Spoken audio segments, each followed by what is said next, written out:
Welcome back to the Show the Music podcast. My name is Kyle. This is episode 4. We have an artist spotlight this evening. And to discuss that artist, we have CJ. How are you, sir? Good. How about yourself? I hate technology. I just, I think we both do. Oh, I peaked a little. Ooh, That's okay. that's okay. I'm gonna come out. I'm gonna bring it down, but I'm but sure I did when I screamed. So it I agree because today was like one of those crazy days. yeah. It was Yeah, I spent the day Murphy's fighting law. with technology myself, and I'm done. So Yeah. It was Murphy's law all over the place. yeah. Yeah. But So we have a musician this week. We're we not talking do about have a gear. We're musician to not talk nerding about. out on stuff. Yep. We are You're going to gonna get talk to some about music this evening. Hiromi more than me because that's who we're talking about. Yes. But before we get there, But you know what I'm going to ask. What audiobook are you listening to this week? actually, so I just finished book 13. I'm on book 14. I have 3 more books to go in this series, but I did listen to Hiromi. Cool. I listened to her the album from 2003. It comes up as like one of the essential ones. Mm-hmm. So I listened to that, and then That's Another Mind, I think. yes, Another Mind, and then I listened to a couple others. What I wanted to get into was the ones that she did a soundtrack one, Yes. which I thought I didn't get to listen to that. Blue Ocean. Yep. I'm sorry? Blue Ocean, I believe. Blue Ocean, yes. And then the one that she had come out in No, Blue 2020. Giant. Sorry, Blue Giant. Blue Ocean, Blue Giant Ocean. It's a movie, and that's the translated title, I'm sure. Yeah. And then there was one that came out in 2023, which is done with a group called Sound Something, or her group, her Sonic jazz group. Wonderland. Yeah, Sonic Wonderland. Thank you. So I started listening to that. Cool. So I did listen to some music. I listened to her only. Nice. The weather's getting nicer, so I think what I'm gonna do is do like the audiobook in the morning drive and listen to music on my way out if it's nice out. Cool. Because it's like drop the windows a little bit, put a little music on. Yeah. Nice. Weird. What Very about good. you? So on Sunday evening, we did a guitar stream where we kind of featured guitarists. Right. And one of those artists was Walter Trout, who I haven't listened to in so long. So This is the Sunday, not this past Sunday, Sunday before that. yes. Right. Okay. Yes. Sorry. I just want to make sure it was on right. Yep. Pat. Yep. So I'm going to play a quick little tune by Walter Trout. This is called Long Tall Sally. I'm gonna tell Aunt Mary about Uncle John. He claims they got a message, but they got a lot of fun over. Whoa, yeah, now, baby. Ooh, baby. Some fun tonight. So Uncle John with long coat Sally. They know Mary coming and they come back in the alley, baby. Oh, yeah, now, baby. Ooh, baby. Have me some fun tonight. Help me, people.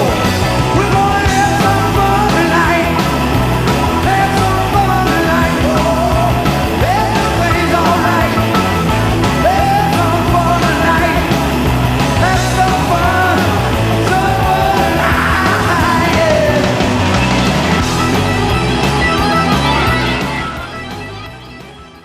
So yeah, Walter Trout, I listened to so long ago. Charlie Corwin, he introduced me. That's the word. I can do words. Yeah. So Charlie introduced me to Walter Trout a long time ago, and yeah, he's great.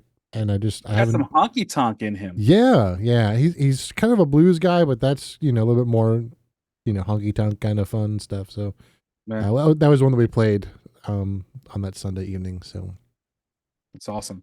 yep. So that was a fun song. Yeah.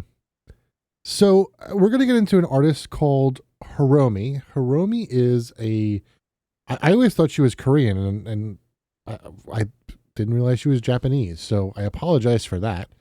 But she, as you found out today, is in her 40s. She's 45. And she's really interesting because she plays mostly like fusion jazz, but she's got some progressive rock in there and some, classical in there, some new jazz, like lots of weird genres. And that's kind of one of the things that I like about her is she just kind of spans so many genres. Like you'll hear tonight that she plays everything from like straight up jazz, like standards, from like Oscar Peterson and Gershwin, and her original compositions are more in the fusion kind of almost techno jazz. I guess that's the new jazz kind of thing. And then covers of like pop songs, which you'll hear as well. So it's going to be an interesting evening. I figured we'd do what we kind of did towards the end of the season, where we just kind of start at the beginning of the catalog and just kind of go to see how, her music has Right. progressed, if that's what she wanted to do. No, I think that's fine. works. And we'll remind you at the end of the episode, but the Sunday after this Yes. is going to be specifically Hiromi. So if you really like her music or you want to listen to full songs, because we're not going to be able to play full songs here, join us on Sunday at the 7:30, 28th. the 28th. Yeah, But we'll April remind you, 28th. but I just Yeah. want to put that out there because,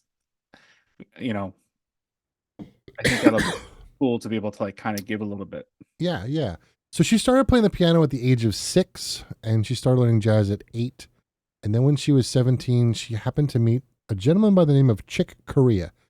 And Chick has been huge in the fusion jazz. He's been around for ages. He passed away recently from cancer, but he played with Stanley Clarke and Al Di Meola and all these great groups. Return to Forever is a Chick Corea project. So there is an album that she did specifically with him, which we'll play a little bit of later on.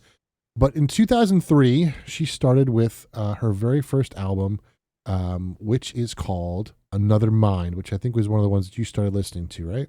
Yes, that's the one I started listening to. Yeah, this is one of my favorites because there's so much really good stuff on here. So the first song is the opening track, and one of the things that I've noticed about her as I was going through like her catalog, her opening track is almost always the title track of the album. In this case, it's not, obviously, because it's called XYZ. But she does a really good job of like grabbing your attention right from the beginning. Yes. And it just kind of goes from there. It's crazy, some of the stuff that she does. And this song is no different. This is called XYZ. 1, 2, 3.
So I'm going to let this play a little bit quiet for a second because I want to kind of talk about one of the things that's very common to her style. And you'll hear it a little bit here, is that she repeats these patterns over and over again. And then she kind of alters the rhythm and then sometimes alters the melody. And this you hear like this kind of repetitive pattern, and then she kind of plays over it. This is very typical of her compositions.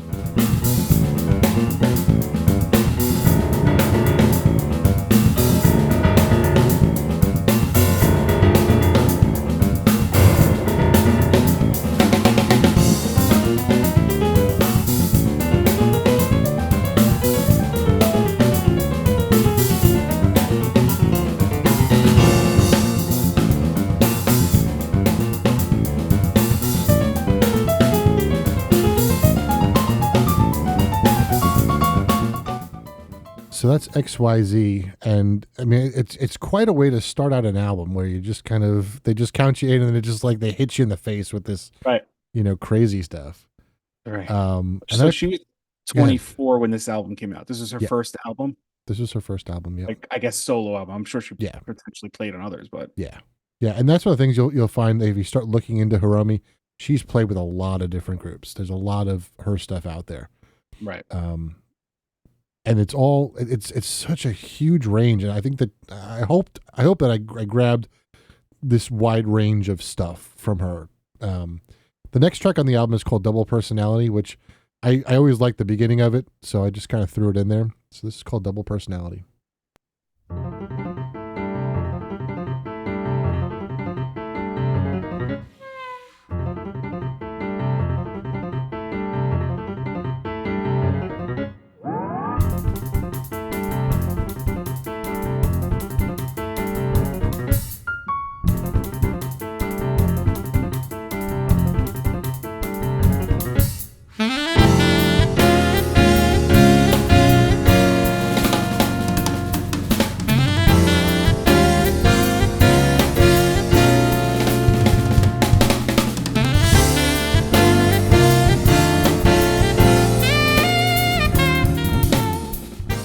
But you can really hear that repetitive thing, and then they stick in like other stuff to kind of break up that repetitiveness. That's just kind of a thing that she does, and she does it really well, I think. And it's an interesting. I don't hear a lot of other artists doing it that way. Ooh, Right. Sorry, I thought I paused it. Now you found her through Charlie again. or Charlie. So there were two artists that he like really started to like. Hiromi was one, and I can't remember the other one's name. We liked one but didn't like the other, and we'd always get them confused. And now that I've seen her with Stanley Clarke, and I know that Hiromi is the one that we liked. So Now, have you been listening to her since? Probably 2007 or 8. Oh, okay. So you have been listening to her. In fact, let me see if I can. Where's the album? I can tell you exactly when I found her. Actually, it's later than that. Where's the album? But it's not. She's not a recent find for you. She's someone. that No, you've- 2010. Okay. So good 14 years or whatever. Yeah. So her next album is it's interesting. I'm going to start with a kind of a very different song. This is called If.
She plays a lot with rhythm, and you'll hear that in one song in particular later on.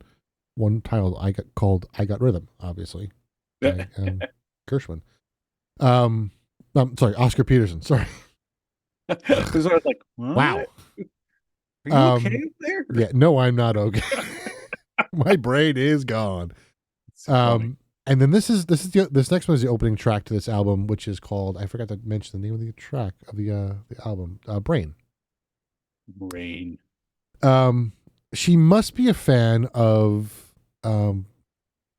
like games, like gaming, because there's a lot of like old school gaming sounds that she pulls out. And that's kind of what, like, at first I was like, she looks really young to be into some of this stuff that she's into. Mhm. And then when I saw that she was 45, like basically she's a year older than me, I was like, Yeah. that makes so much more sense. Mm-hmm. Because when you look at her, you don't think she's a 45-year-old woman. I mean, Right. even I was looking at pictures, she's married to a fashion designer. Yeah. And he's 51. And when you look at pictures of him, he doesn't look 51. Mm-hmm. So that's what threw me off. But Yep. she's our generation, so it makes Right. sense that she's kind of into that. Yeah. This is called Kung Fu World Champion.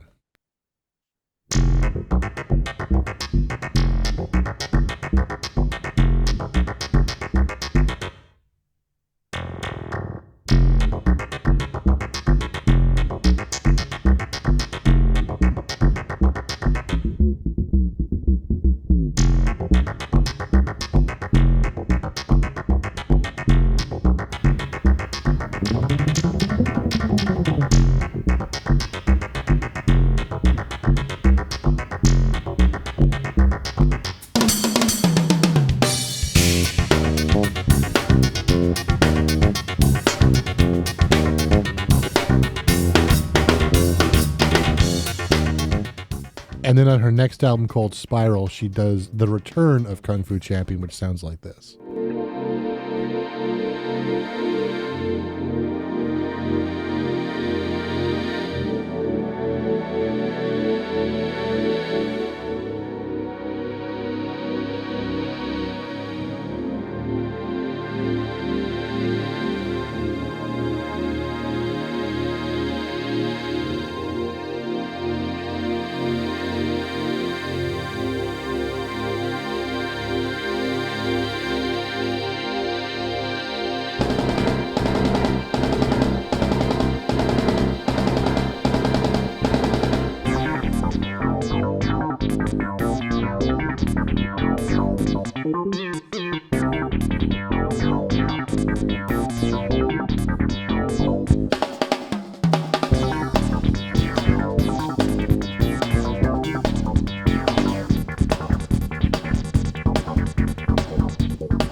I just think it's so unique to have someone who's got the classical training that she has to experiment with this, electronic stuff. She does a lot of that stuff, and it's just unusual. And there are people out there who don't consider her a true jazz pianist because her technique is so good and so different. It's not the traditional jazz, technique.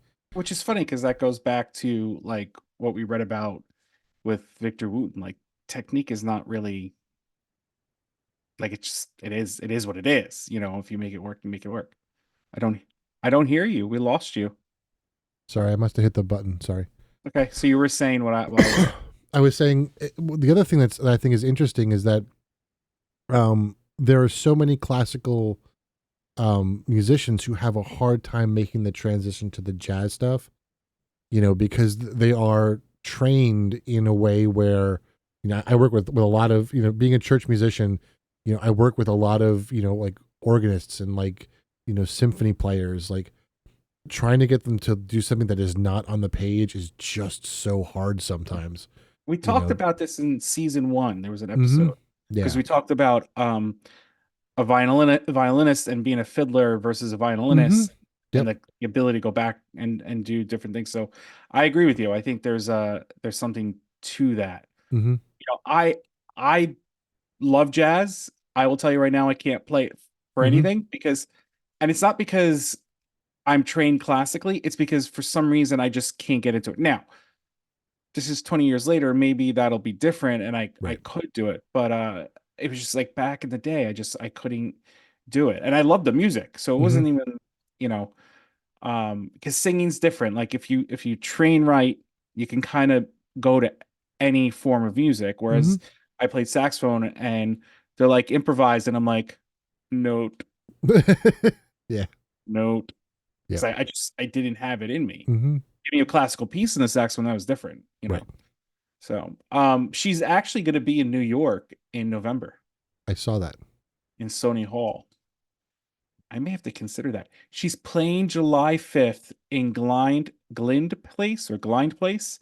Shaka Khan with Mahalia, Black Pumas, Josh Stone, and Jordan Reiki and more.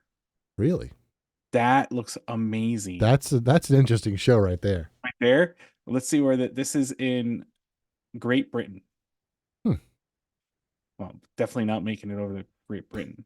Yeah, Shaka Khan is the headliner. Mahalia, Black Pumas, Josh Stone, Jordan Reiki, Kool and the Gang, Sergio Mendez, The War and Treaty, James Brandon Lewis, Olivia Dean, Deanna Warwick, Wow.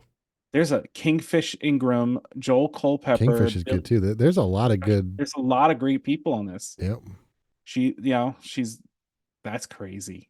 That's an interesting group of musicians It right is. Trombone Shorty, there. Uh-huh. John Regan. You know what? Speaking, I'm going to throw this out just because my sister threw this out to me the other day. Let's Yeah. see if I can find this real fast. It was just a crazy group of musicians. Chicago, Okay. featuring Chris Daughtry, Wow. Robin Thicke, Steve Vai, Voice Play, Robert Randolph, Judith Hill, who I don't know, and Kingfish Ingram. What Yeah, was this it's like- from? It's Chicago and Friends in concert in theaters April 18th and 21st. Oh, so it's a video, so maybe it'll go Yeah. to streaming. Check it Yeah. out. That sounds amazing. I know.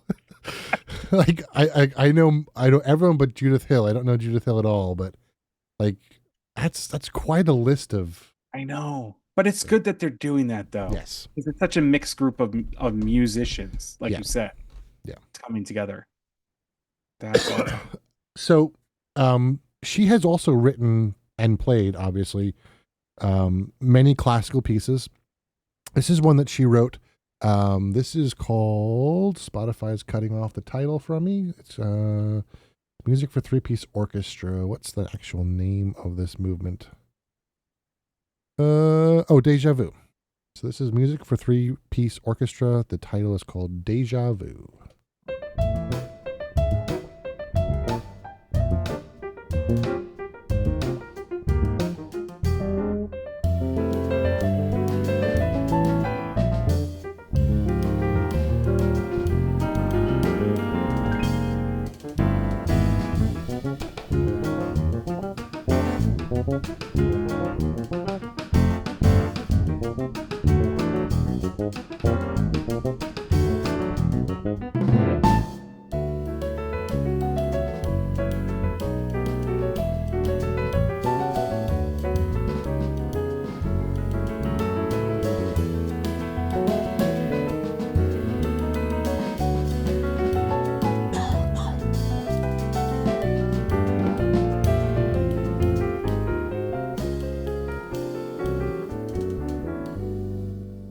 It's just so interesting how she combines them all into, this like homogeneous piece that still, while it's got classical elements, it's got elements of other stuff too.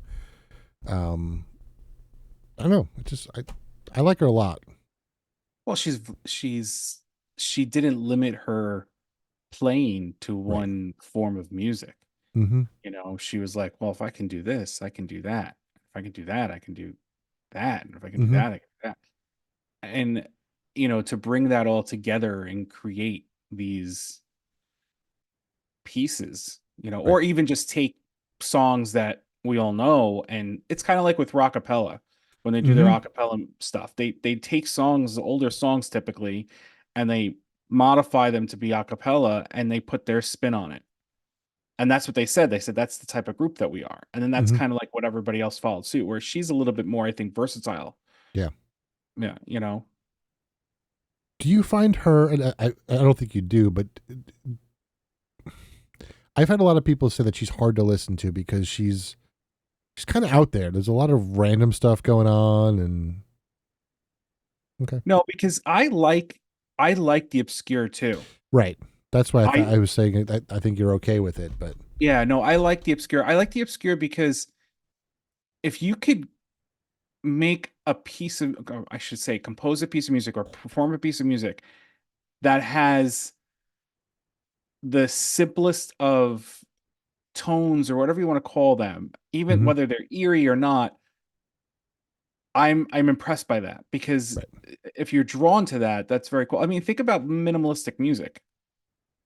A lot of people can't listen to that stuff. Mhm. I mean, we know of the professor that we had, David Holtzman. Dave Holtzman, and I got into it because we turned pages for him. You turned pages for him once, I did too, and I got to listen to him. And you look beyond the talent to be able to play that music, just the concept of putting something together and be like, this sounds good. Let's make this happen. So I'm totally cool with the obscure. I listen to the death metal that's out there where Mhm. it sounds like they're screaming when they're not really Yeah. screaming, and a lot of them are women singers. Yes. Yeah, you don't realize that this voice is a female voice, which impresses me even more. Mm-hmm. You know, Yeah. so Yeah. And I it's, like the fact that she's obscure. yeah. I agree. So the next album that she had come out is called Time, and I would say that the whole album, like Time Control, the whole album is kind of a study in rhythm and time and how she manipulates it throughout the entire album. So I grabbed my favorite track off this. This is called Time Control or Controlled by Time.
So there's that whole thing I was talking about before, how she really plays a lot with that repetitive stuff and just kind of plays over it.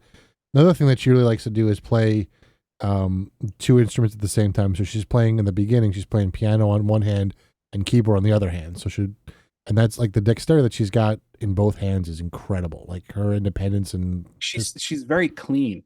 yes, very, very clean. Which makes it even more amazing because of the fact that she can be obscure. You hear everything. Yes. Like it doesn't like it's like she's mindful of everything she's doing. Yep. Which is brilliant. And her band is fantastic. Yes. They play so well with her. Yep. Like yep. I don't want to use the cliche, but they don't skip a beat. So then she did an album with Chick Corea. So again, Chick Corea is the keyboard player from Return to Forever. He's done a whole bunch of stuff. He's played with Bella Fleck. Just, you know, he was a staple in New York for such a long time. And just an amazing human being. But this is the end track of that album. This was live at the Blue Note. This is called Concerto de Aranjuez. I don't know. But then it goes into Spain towards the end, which is a very popular Chick Corea tune called Spain.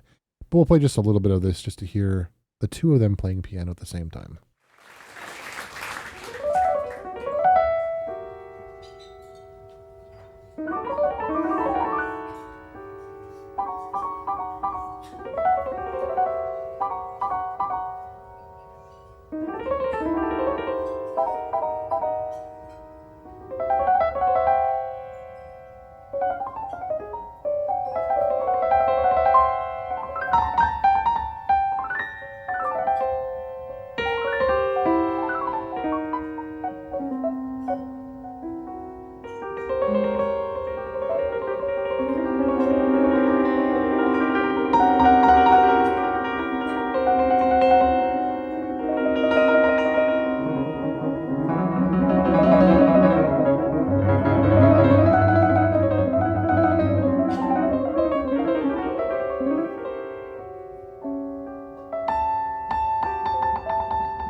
Oh, I should unmute myself again, huh? You're so good at unmuting yourself. You know what it is when we live stream, I mute myself right when we play, and I had a habit, and then I don't mute myself during the podcast, but when I pause the stuff, I it's just kind of the anyway. You hit it right. So what I was saying, what are you saying? I was saying that this is the album that I mentioned, I think it was last week, where I was at the music store, and this was the album that drove everyone nuts because it was just like so random and like chaotic. And Right. what I love about this is like when you understand how Hiromi plays and how Chick Corea plays, it's very easy to tell who's playing what part. So I think that's just so cool to hear those different styles. Yeah, the distinction between the two of them. Yeah. Yeah. So I'm just reading her bio on her site for her new quartet, Hiromi's Sonic Wonder. She cast bassist Hadrian Farroud. Mm-hmm. I'm assuming it's Farroud. Drummer Gene Coy and trumpet player Adam O'Farrell. And that started in 2016. Mm-hmm. And then Farroud, he subbed for Anthony Jackson, who apparently she used to play with. So she's got, yeah. Like you look at who she's playing, and it's funny because she's probably, like we were saying, she probably played with so many people, but because she wasn't as well known as those people, they didn't realize that was who was on stage. Right. Yeah, and it wasn't until she put out her own thing that it's like, here you go, this is me. Yep.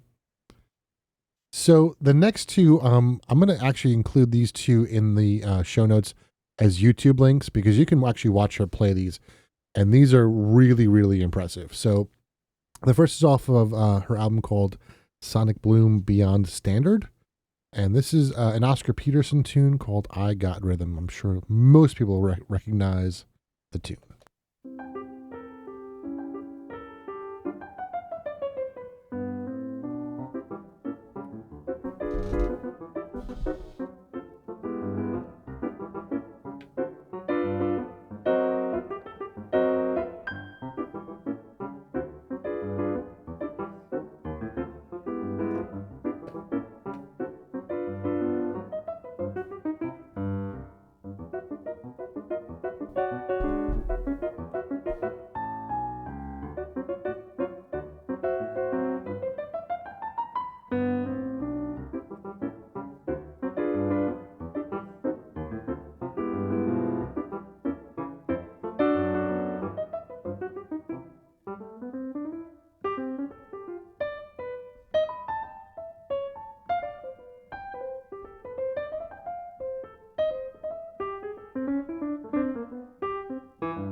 And she plays a whole bunch of different variations on it, and it's just fantastic.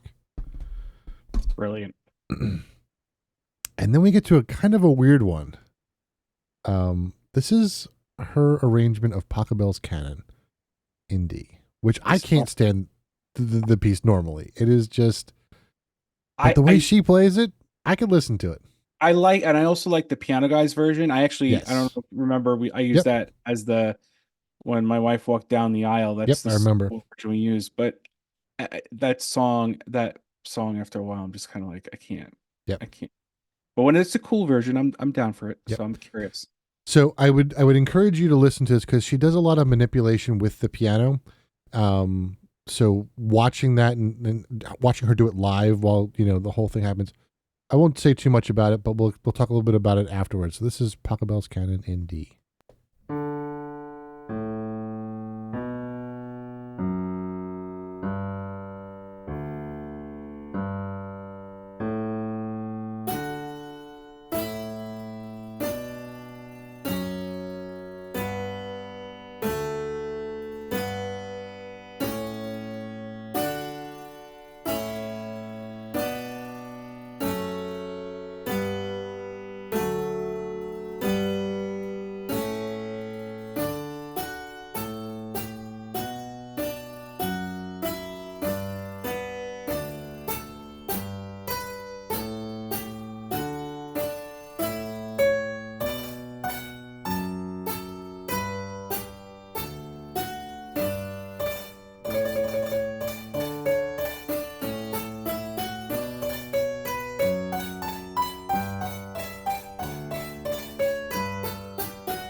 So what she does is she takes a metal ruler and she shoves it in the piano.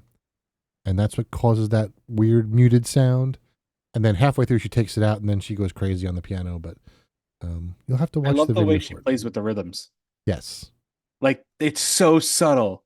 Yes. But if you listen to it, it's so good. Yeah. Right.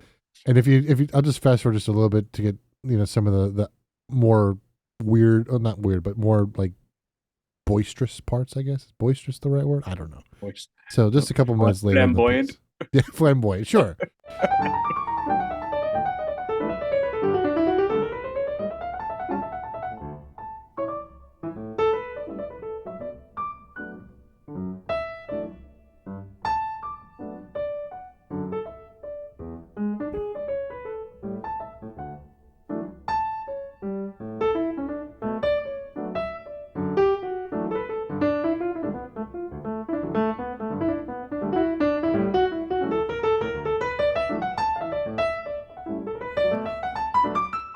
She's got such a great feel, like just so good. She does. Yeah, definitely. So then we come to 2009, and this, as far as I know, this is the first time she played with Stanley Clarke. So Stanley Clarke is a fantastic bass player, one of Victor Wooten's heroes, one of the reasons Victor Wooten plays the bass. And you'll probably recognize this song. I'm not going to tell you the title because I think most people will know it. And I think going from what we just heard to this, interesting. Right.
That, of course, is Under the Bridge, originally by the Red Hot Chili Peppers. Just so odd that, that would come out of either of them. I know, but he's so good on the bass with that. Yeah, he is. So good. So we're going to have a Stanley Clarke evening because I've got a fun Stanley Clarke story. Yeah. Actually, 2 Stanley Clarke stories now that I think about it. I think I might have told them on the podcast, but we'll tell them again. So. Yeah. Speaking of Stanley Clarke, this is the album where I actually found Hiromi. And in fact, this is one of the stories that I will tell on the Stanley Clarke episode. So make sure you're subscribed to us so you can hear that story. So I saw Stanley Clarke, I think it was the Bottom Line in New York City. And Hiromi was not on tour with them, but this was the album that had just come out by Stanley Clarke. And this is a song, this is one of my favorite songs of all time, I think. It's up there. It's a Return to Forever song, which was written by Chick Corea, called No Mystery.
I just love this song so much. I don't know why. There's something about it that it just, No, it's a great song. yeah.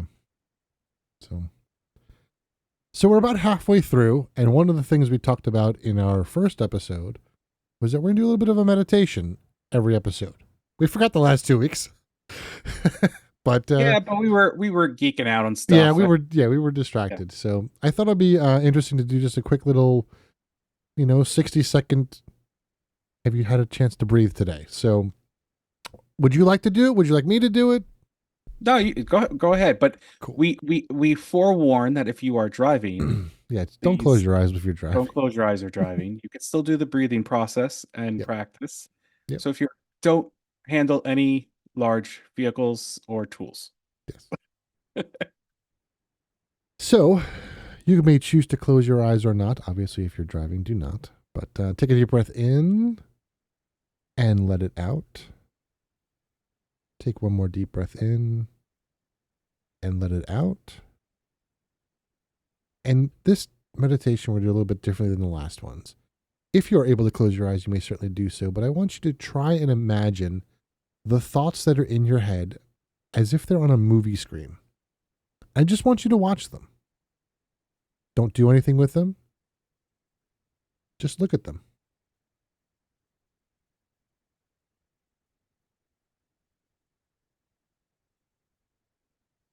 Now what I'd like you to do is to start categorizing those thoughts.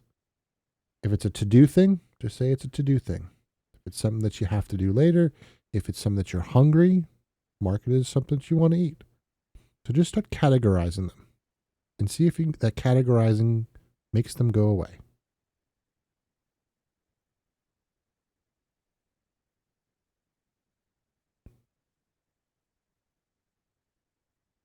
And then I want you to imagine that the movie is over. Let that screen fade to black. Take a deep breath in and out. And that's our meditation for this episode. So let's move on to some more Hiromi. So she did another duet album with an artist called Akiko Yano. And we're kind of we've been talking about some of her covers. This is another cover that she did of a Bill Withers tune, one that you'll probably recognize called Lean on Me.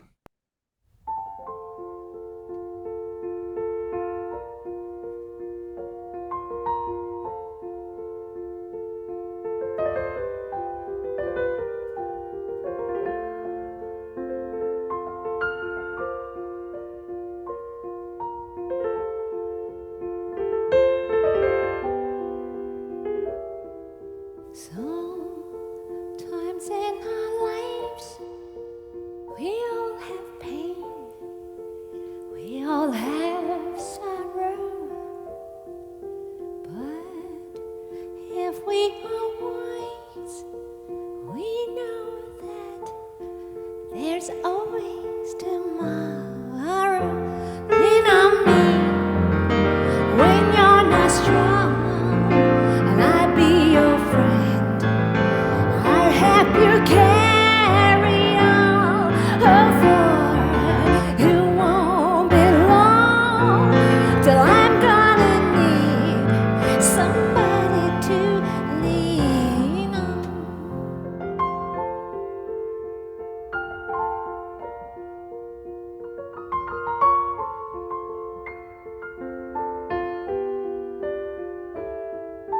Please swallow your pride. If I have things you need to borrow, for no one can fill those of your need that you won't let it show. Lean on me when you're not strong, and I'll be your She really accompanies her very, very well. She does. You Like know, they're really good. And she's got a nice voice. that's Akiko Yano, I believe. No, I know. That's what I'm saying. Like, Yeah. It's a a nice unique voice too. It's not, Yes. Well, it sounds like, it's almost like when we sing a foreign language, yes. we have to phonetically spell it. Like it sounds like she's singing English, which potentially is not her first language. Yep. I'd love to listen to her other stuff. I wonder how she sounds singing Japanese. Yeah. Sure, it's probably gorgeous. Yep. Yeah. And from that, we go on to a piece by Beethoven. Who's that? He is a composer that lived in the late 1700s. Thank you, PBS, for educating me. Yes. So I think we actually played this one on stream once a long time ago, but this is the Beethoven Sonata number 8, the Pathetique Sonata in C minor. And it's got a little bit of normalness and a little bit of jazz to it. So take a listen to this.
I think I said it was the opening. It's actually the second movement, not the opening. But Either way. yeah, either way. I actually got into an argument with someone about that song or that piece. Huh? How so? They were trying to convince me that it was written by Billy Joel. And I was thought like- it was. I thought that's his name was Beethoven. No, So Billy Joel, for those that don't know, used that to write the song "This Night." It's the same melody, Right. and yeah, it's written by Beethoven. So Billy Joel wrote it first, and then Beethoven used it to write his. Yes, 200 years earlier. Right. Well, I mean, time travel. It's Exactly. there. Yeah. Yeah. So that's exactly what Yes. happened. Great. I'm glad we're all on the same page. Yep. So then we have another suite that she wrote. This is off of the album is called Move, and this is called Sweet Escapism. This movement is called Reality.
She's so good. Just She so is. I have to put all her music together and listen to it because I'm really. I always said I'm really digging it. I was like, oh, I caught myself. All right, whatever. Yeah. I'm really digging it. Really digging it. I'm digging it. So we move on to the album called Alive, which came out in 2014. This is the title track. And I chose this because it's one of those tracks that, like, it just grabs you. So.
This track in particular, I think, really shows the influence that Stanley Clarke had on her.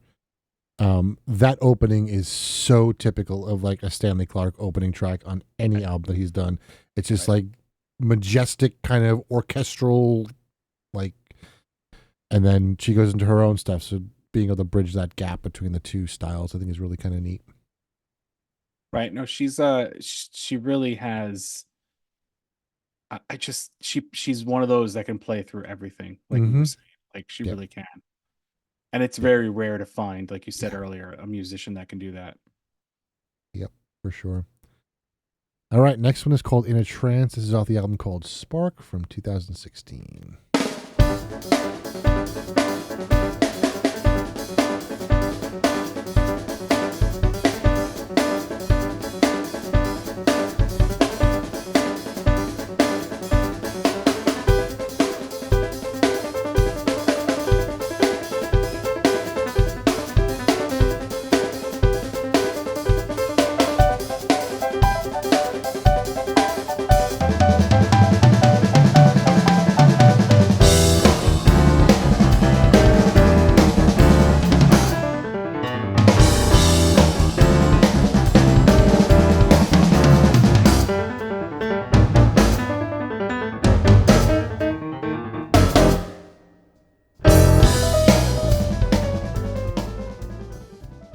So now that we've gone through, 13 years of music of hers, I mean, like that style of the repetitive stuff is one of the consistent things that happens throughout, because a lot of times we can hear like them, like, I don't know, mature over the time or how they've grown, but like this is still a style that she's kind of embraced and just kind of really leans hard into this repetitive thing, but then also doing slight manipulations to rhythm to kind of get you kind of feeling off balance a little bit. Right. She but she shows her ability. Like, I think she's matured. Like, I don't need to stop doing what I'm doing. Right. I think that's really what it is. And yep, it kind of it's like in the book when oh my goodness, when Michael tells Victor to kind of put his focus on a particular person to draw them in. Right. It's almost like she's doing that. Like, you hear the rest of the band and you can hear that they're playing with her, but no matter what, you're drawn to her playing, even if she's not the main part at that moment. Yep. Like the way she focuses her sound, the way she focuses her playing is so brilliant. And those, like you said, those subtle hints of the rhythm, like I think it was I've Got Rhythm, was it that one? Where she'll hit like the first note hard and then like maybe like the second one hard and then the same, but in the repetitiveness it's the differences. It's just, it's brilliant. Yep. Very talented. Yes. Like and can only get better. Right. Which is scary. Yeah, I know. Do we have any Star Wars fans out there? What's Star Wars?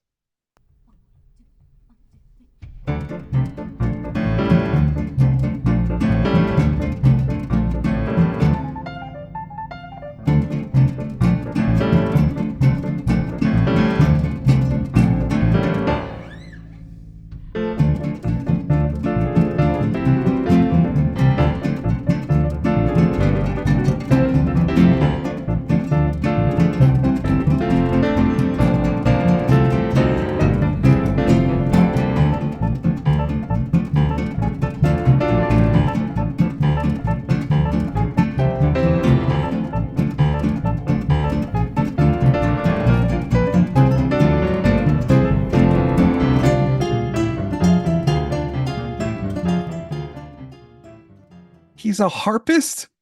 I think so, yeah. I was just looking. Edmar Castaneda. Nieda? Maybe it's Nieda, I think. Yeah. He's a harpist. That's pretty cool. I didn't know that. That's brilliant. Yeah, he's a harpist. Wow. I've actually never listened to this album before. It's called Live in Montreal, right? Yep. I don't know if you went through it, but like and he has a couple like for Jaco. I'm sure it's Jaco Pastorius, right? Yep. And then they have 4 songs that are called the elements: air, earth, water, fire. Looks like it's a good one, but he's a harpist. That's pretty cool. I at first I wasn't sure. I was like, is he a guitarist? Like, but no, that's pretty cool. Oh, look at the song you have up next. It's from your This favorite one band. hurts. Yeah, but you have to like her version if you put it up there. I do, yeah. And honestly, I like the original too. So, but here we go.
The opening of that reminds me of an etude by Liszt called Fa. And it's written in the key of F, and it's like the entire piece is just F, F, F, F, F, but he plays around all these like crazy like things, and like that's got that repetitive note at the beginning, which is again back to what we were talking about, which has got this one repetitive part, and then she kind of plays around with it, and and just, what's brilliant is the way she can echo her parts. yes, Like her dexterity and her separation of hands is phenomenal. Yes, it really is. Like it's almost like she's got like complete control, separate control over both of them. You know, that's just brilliant. Yep. So as we're winding down, this one came out in 2021. This is called the Silver Lining Suite. This was written during COVID and recorded during COVID. So this first track is the opening movement to this Silver Lining Suite and the track is called Isolation.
And I think what's super interesting about this whole suite, and especially like the first movement, it starts out in isolation, but it's almost like it's kind of like we were during the pandemic, where it was like we started like isolating, but then we found ways to start to come together, and and I kind of get that feeling of as the instruments come in, they're trying to find their way to play together. So I think does she play all the instruments? No, she hired.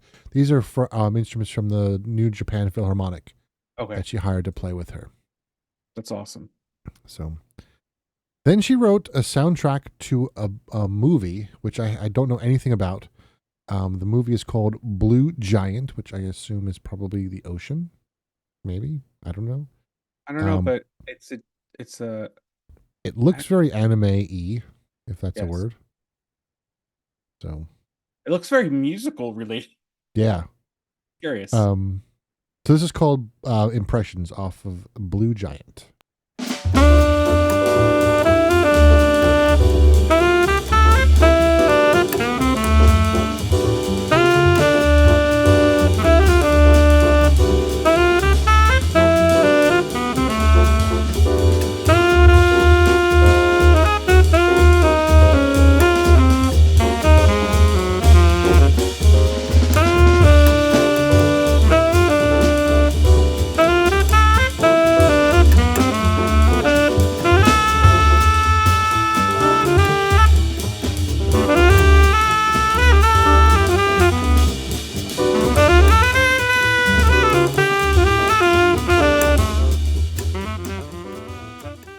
What's really, I think, unique about this album in particular is when you listen to her stuff, most of her tracks are 6 to 12 minutes.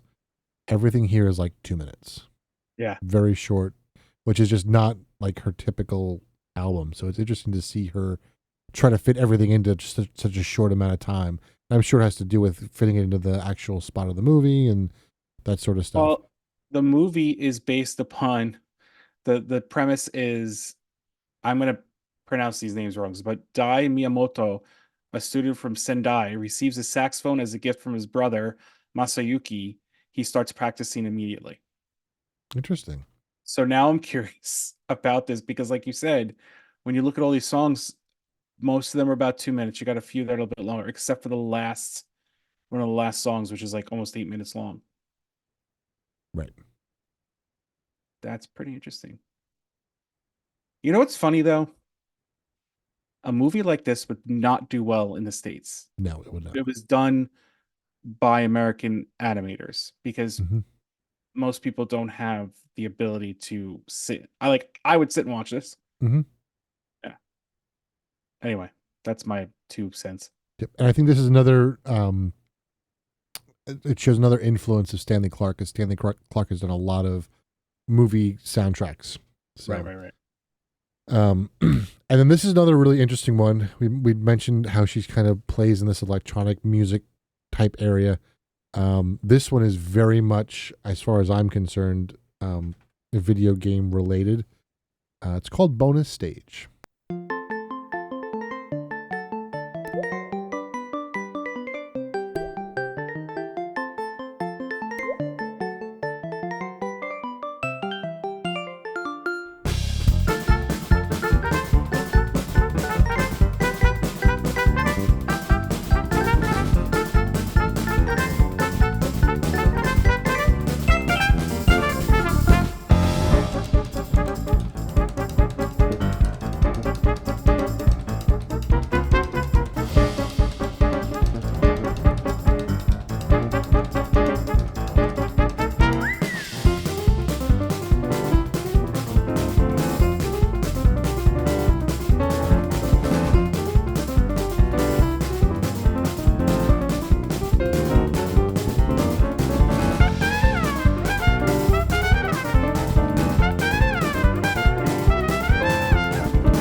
Have you ever played Super Mario Odyssey? Yes. I was thinking that's Yeah, exactly the one where they're in New Donk City and you have to find the musicians. Like, this is totally that soundtrack. I mean, Oh it's my just, I goodness. love it. Yeah. Her name, Hiromi, means generous beauty. Interesting. It also has like prosperous, tolerant, generous, beautiful, truth, complete. Totally fits her. Yeah. Her name is, it's like a perfect match for her. Yep. So I've got one more quick track for you. This one is another one of the ones that's going to be a video that you should watch because the playing on this is so impressive. But this is called The Tom and Jerry Show.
Such an amazing performer, and she is just amazing to watch as she's at the piano. She's dancing and crazy hair all over the place, and just I want to see her live.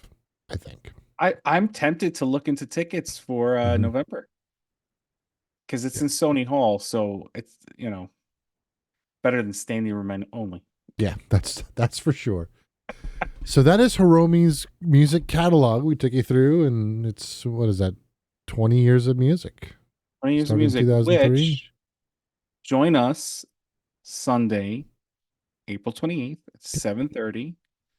That's Eastern Standard Time. Live on Twitch. We will be playing Hiromi's music. We'll probably play most of these songs in full versions. Maybe we may move it around a little bit, add some different ones, but in most cases you'll get to hear the full song versus clips of them. Yep. And in the show notes will be, I'm trying to get better about this. So one of the things that I've neglected is artist website, Spotify link, Apple Music link, Qobuz link. Those will all be in the description as well, and the links to the I Got Rhythm, her version of Pachelbel's Canon, the Tom and Jerry Show, which you just heard, and then there's also, she did a Tiny Desk concert 8 months ago. That will be in the show notes as well. Yeah. So, and on their websites, you'll get all their social media. So if you want to follow them and stuff, please do, because that'll just help you grow with them as well. Yep.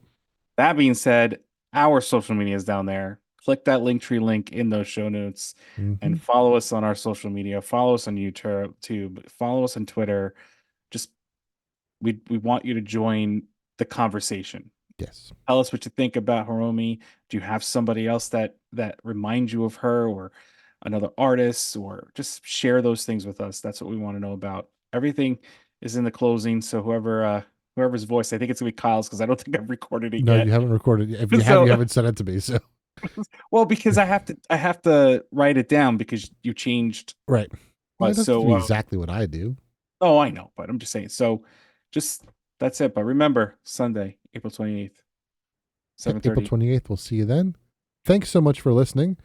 We'll have another artist spotlight next week. It'll be Jacob Collier, likely a two-part episode. So, yeah, there's a lot to talk about with him. He doesn't have as many albums as Hiromi does, but there's a lot of philosophy that goes along. I found a video today that we're going to talk about a little bit next week. So it's going to be fun.